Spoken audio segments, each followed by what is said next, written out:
Hello दोस्तों, तो हम स्वागत करते हैं अपने यूट्यूब चैनल प्रजापति स्टूडियो में। तो आप देख रहे हैं हमारे यूट्यूब चैनल प्रजापति स्टूडियो को। तो भाई लोग, खेसारी लाल यादव का बहुत ही दिनों के बाद एक सॉन्ग आने वाला है जिसका नाम है डबल रोटी, जो कि सपना चौहान भी इसमें काम की है और शिल्पी राज का आवाज़ इसमें देखने को मिलेगा। था आप लोग तैयार रहिए, कैसे कि बड़ी बड़ी धमाका होने वाला है। तो आप लोग इस गाना को भर भर के प्यार दीजिएगा, कैसे कि खेसारी लाल यादव का एग्रीमेंट वाला मैटर तो आप लोग जानते ही होंगे।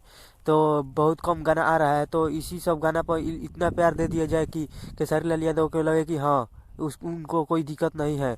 तो आप लोग समझ सकते हैं, खेसारी लाल यादव अपने तरफ से पूरा मेहनत करते हैं और उनको उतना पैसा गाने को नहीं मिल पाता है जितना पहले मिलता था। फिर भी ये अपने ऑडियंस के लिए गाना लाते रहते हैं, तो हम लोग का भी दायित्व बनता है कि इन लोग इनको पूरा सपोर्ट करें और बहुत ही प्यार दे।